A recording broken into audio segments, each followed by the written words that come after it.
Welcome back, Hunters. I'm the SurvivalVis, and we return with Monster Hunter 3 Ultimate, where I admit the next few episodes are probably going to be a lot of stockpiled footage, whereas I'm recording this well ahead of, well, maybe not well ahead of Rise's release date, because it is March 23rd today, but ahead of Rise's release date in hopes I get the game actually arriving from my pre-orders on the 26th. I'm not too hopeful because of the debacle that's become with who I'm getting the game from, so we'll have to see there, but anyway. Today, we're probably going to be going after, at least one monster this episode, maybe two, depending on how quick it is, because we're tackling a bit of an old favorite of mine, and who's kind of become a classic through the series. First, though, you guys can probably see I'm rocking a different armor set. This is the, well, I should say Arshan set, but the Arshan pieces are actually only the chest, arms, and legs. But they give some neat effects, such as the rapid fire, the recoil, I think a free element. Oh, I didn't realize that. Oh no, they only give a little bit of free element, yeah. See, all they really do, I think, are give you... They give you a recoil level 1, rapid fire for the bonus shot, and not even tenderizer. But you can plug in a few other things like these chakra earrings or the chakra pieces that don't have skills on them. But what they do have are the 3 slots on them. So that's what I did. I just want to test this out, see how the light bowgun was. I'm very heavily reminded of how piddly the light bowgun was in comparison to the heavy, because, like, even this set right here took a lot of time to actually take down just a high-ranked Devil Joe in Moga Village. But I also have something else to show you guys, and I decided to make it, although I kind of regret the time I put in to get it, because I went ahead and actually got regular Giganox's set.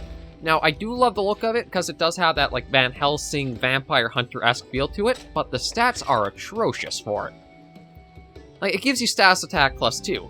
Not bad in a light bowgun when you're working with other people. Solo, though, I do not use status shots, so that's completely useless. Free element, good for probably a bow. That's actually probably what I think this set was made for, was a poison bow set. Or something like that, or even paralysis bow, or something there. But then again, it has loading, so that can't really... Oh, okay, it does work for bows. No, it's kind of weird that free element doesn't transfer back and forth, but loading does. But yeah, the set, it really doesn't give you all that much. Like, yeah, it doesn't even give you evasion on its own, does it? No, it does not. It doesn't even give you evasion level 1 with all that either, so it might look cool, but it's not very functional for our uses. So what we're probably going to do is stick with either the Roggy or the Rescurambrose. I think I'm actually tempted... Let me switch you out and get you using the proper... the Arc Precursor. I did get the Precision Pico Pecco. I think this is up to its max rank, which is not bad. It's at 467 with 15% affinity to it, but it does lose a little bit there. Not too much. I think the bigger loss is the fact that you lose all piercing ammo, which I do admit I prefer pierce ammo over pellet.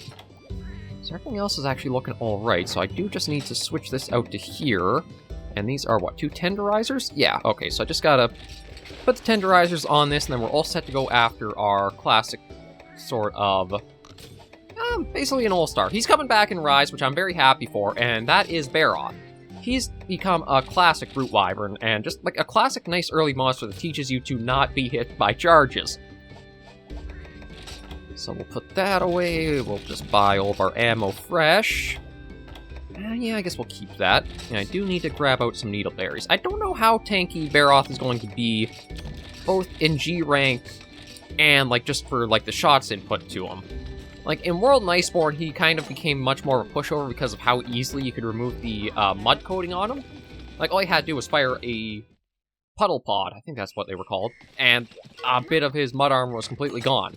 So he could negate one of his most unique features like instantaneously, which didn't really do too well for the big guy. But again, he's just a very good staple to kind of see in with the series. And I'm glad to see he's coming back in Rise. And again, I'm hoping to be able to get Rise up and going as soon as it arrives. My only problem is I don't know when that'll be. But we'll talk about that more in the hunt, so that way I'm not just wasting your time until then. Ooh, that's actually really good. We'll get the Sharpshooter and Lucky Cat.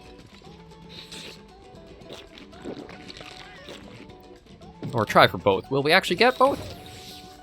Ah, we will. I love when you get both effects like that. Okay, yeah, so today We're going to start with regular Barroth, see how tanky he is, and then more than likely, because of how the other episodes have gone, that will probably also unlock the subspecies that's...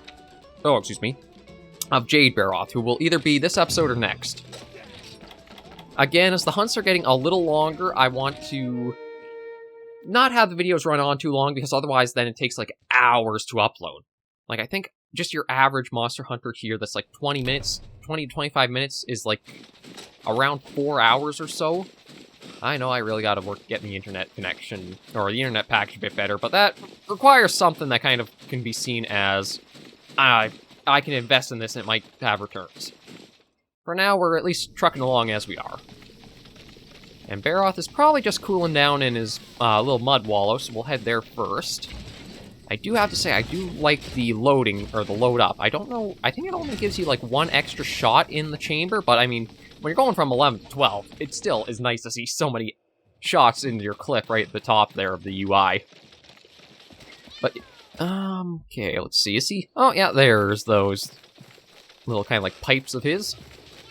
I actually don't know what the Barroth G-rank armor is going to be like in this generation. Like, I know World and Iceborne, he had the weird, almost like, walking tank sort of look with how the one part of him is. Well, I'm glad you guys are... I'm glad they took care of the Habra. Oh, actually, this might go pretty quick if we keep getting those shots on his arms there. And I think it's going to be Jade who's more of a problem to hunt, just because of how, like, those U-turns can be. Jade's a lot trickier to read when it charges. And then there's always what kind of G-ranks thing did it gain, or like what new moves does it bring to the table with G-rank.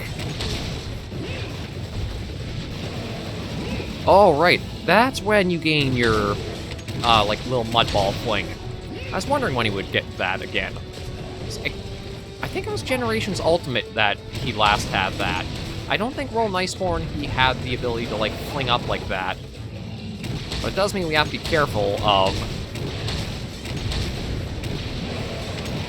when those come down, because if we get hit by one, we're going to be stuck in that, like, mud ball status, and you do not want to have mobility limited. Ooh, surprised we actually dodged that.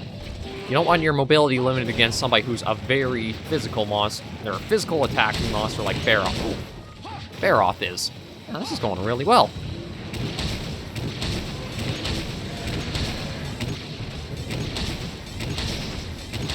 That reminds me of how Gobbul was when we hunted him.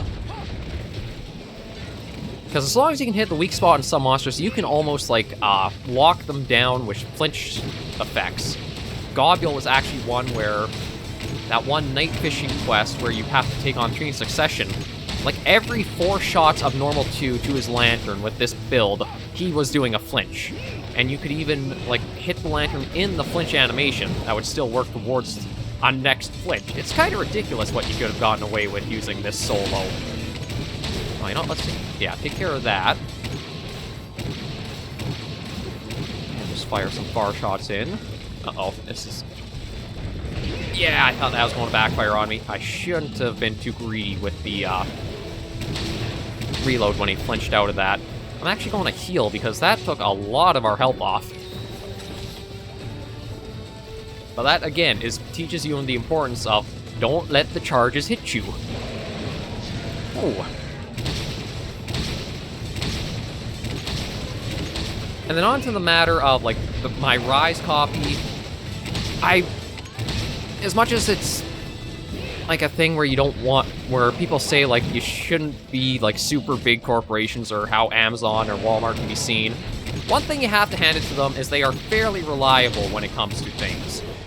And that seems to be proving much more the case with my Rise, well, I shouldn't say my Rise order, because I didn't actually order it through them. I decided to go through kind of like my old retailer of EB Games for it, where I tried first the Collector's Edition. On the 16th, I got told that, or well, emailed that my order was one of the oversold ones, so they won't be able to get me that. So then it was, you have 3 days to send an email picking one of 3 options they give you. and they'll let you know if, like, that can be done. So, okay. One nice thing I will admit, though, was one of the options was actually to change the order to getting the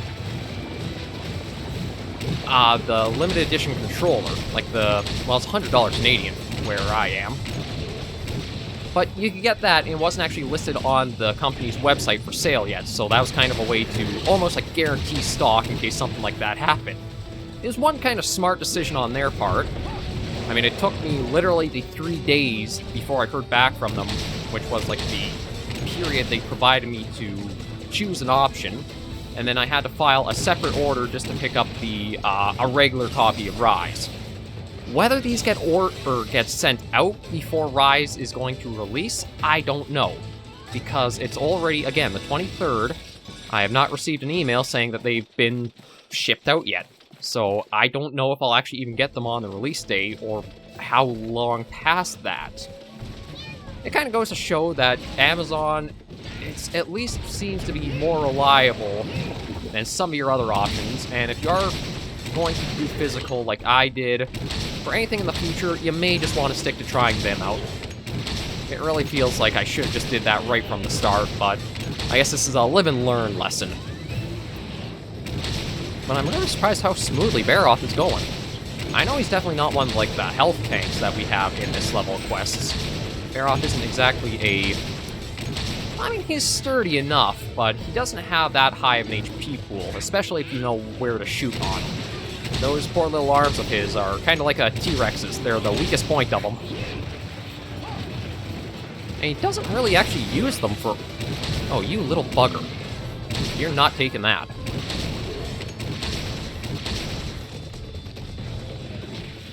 And then there's the slow do-do-do. I'm actually really surprised how little that Barroth uses those front arms. Like, it just seems like if that were, they should be a little bit smaller or less developed with how, like, he doesn't use them to, like, push himself up or to dig or... They basically seem almost like vestigial at this point, really. Like, I'm not expecting him to use, like, claw swipes or anything like that, but it just feels like it's almost like a wasted feature on him. And he's limping, isn't he? Yeah, he is. Okay, so maybe we will be doing Jade Barroth this episode, because, like, we're not even at the 15-minute mark. Oh, actually, I think the chines are something that are kind of a rare material. I think they replaced the scalps for Barroth in G rank. And I'm very happy to get those. We'll take a look at the armor, see what it's looking like in G rank. Oh, yeah, there he is, snoozing. You know what? Just because I've got with me, we're going to use a Wyvern Fire to wake him up. I've never actually had the Wyvern Fire be the, like, the killing blow. I always try to use it as, like, the wake-up shot, but it never seems to, like, put them fully out. Yeah, no, even with the two. Oh, actually walked right over me. Oh.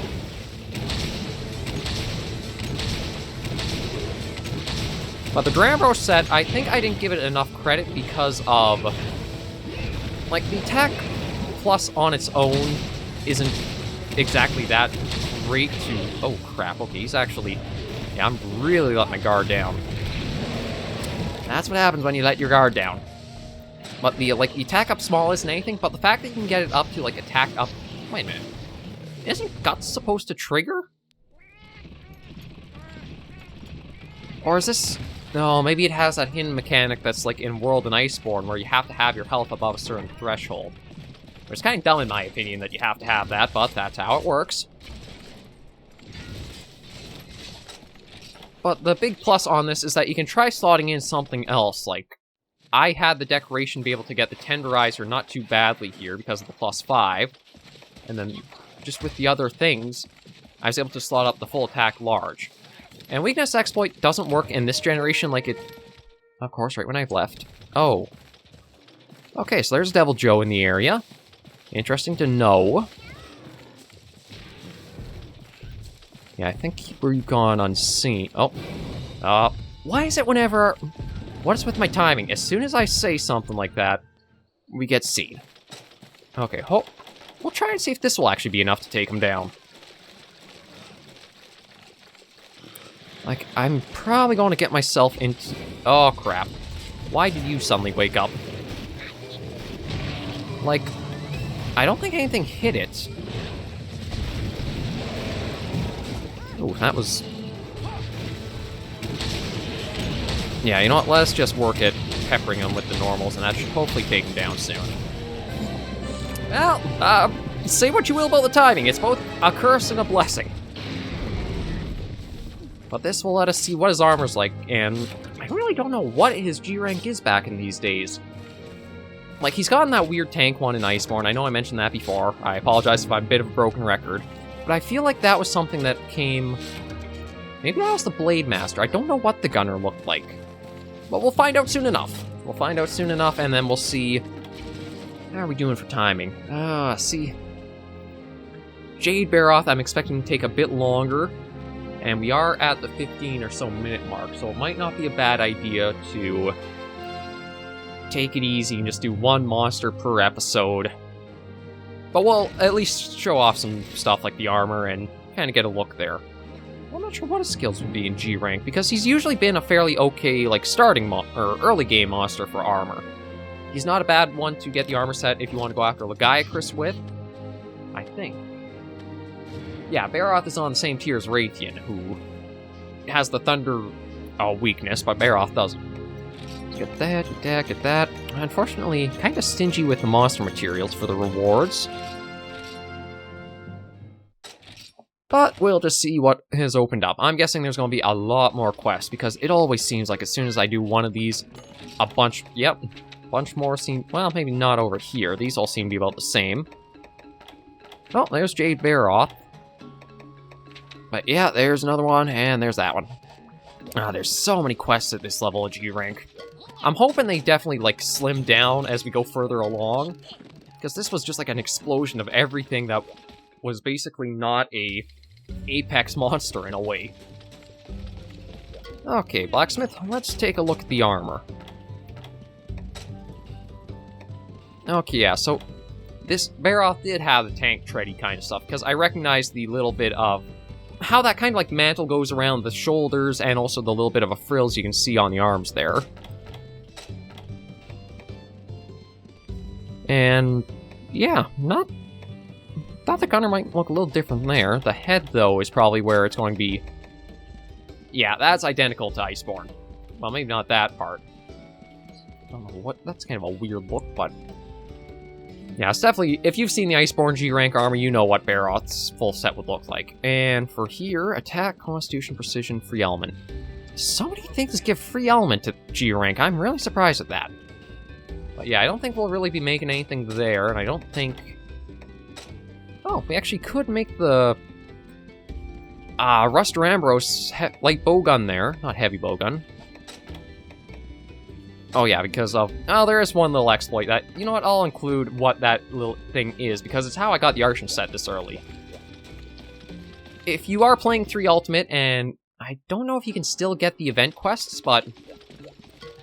There's a couple event quests that are, like, kind of ridiculous. Like, this is the one I did, Descent into Hades. It's a souped-up Stygian Cinogre, like, super souped up. It could basically one-shot you in G-rank armor.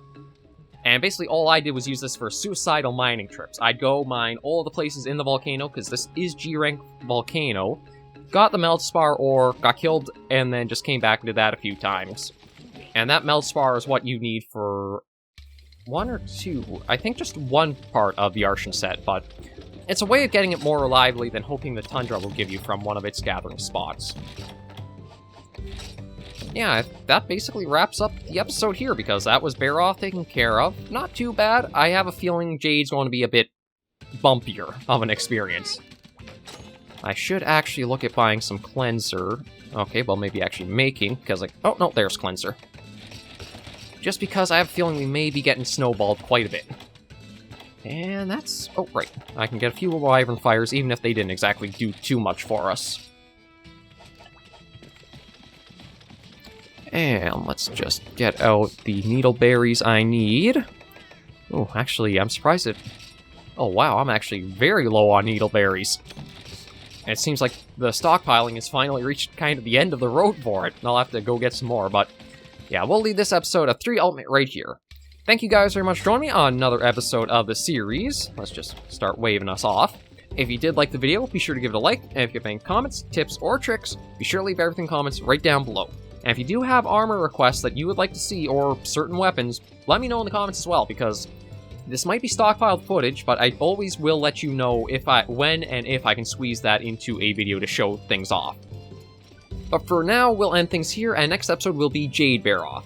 So, please remember, as always, hunters and survivors, to take care, stay alive, and happy hunting.